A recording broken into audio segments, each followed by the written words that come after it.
Okay, so we have a video that shows you how to upload HerpMapper observations via browser, but I wanted to make one that showed you how to use the app as well.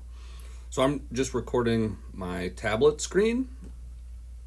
I'm going to open up the HerpMapper app, which is down here on the bottom left.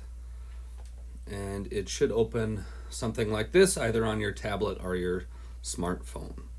So if I'm out and about in beautiful North Dakota and I happen to see a snake and I think I can get a good picture of it without disturbing it and I can identify it, I'm going to observe or upload my observation via HerpMapper. So I'm just going to hit new record. Okay. Again, your phone and tablet with the GPS enabled should automatically know your location.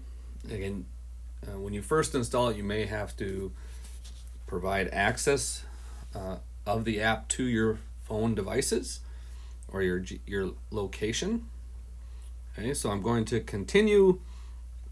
It's now going to ask me to put the ID in so I can browse taxa by the main groups. So here we see frogs and toads, lizards, salamanders, snakes, turtles, some of the other groups we do not have in North Dakota. I can search taxa, so I can search by common name or scientific name. So if I type in garter snake here, search by common name, and it's going to pull up all of the garter snake species here. Okay. And so I'm going to just say that this is a common garter snake. Now it's going to ask me for the voucher. I can take a picture, I can choose a photo that's already on my device, or I can record audio. In this case, I'm going to say take a picture. I'm going to have to authorize my device or HerpMapper so it can access my camera, but I've already done that. It's still too cold for any actual observations right now, so I'm just going to use this stuffed snake as my observation. So I'm just going to take my photo. And then it says retake or use photo. If I'm happy with the photo I've put on there, I'm going to say use photo. And I scroll down and I'm going to be able to hit continue. Again, then it's going to ask me the age, adult, juvenile, larva, or egg. We'll say this is an adult. Say it's deceased because it's a stuffed animal.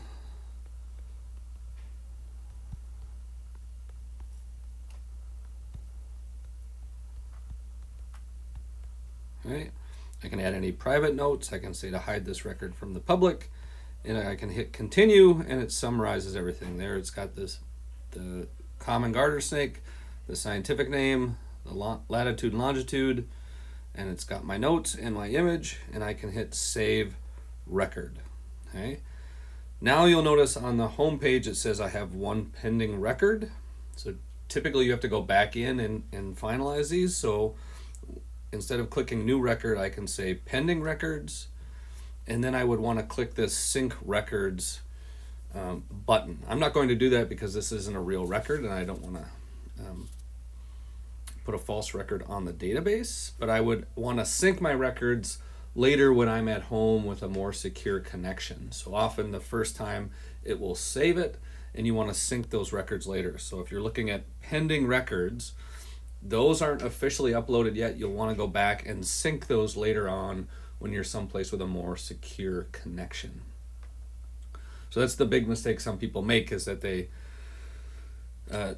enter the first observation but then never sync their records, and so that doesn't automatically populate to the database. So once you make your observations, let's say you're on a camping trip and you make 15 observations, when you get home you can go to pending records and you should see those 15 observations, and you just click sync records and it will finalize their upload to the database. And then North Dakota Game and Fish, the people from HerpMapper, and myself will have access to those.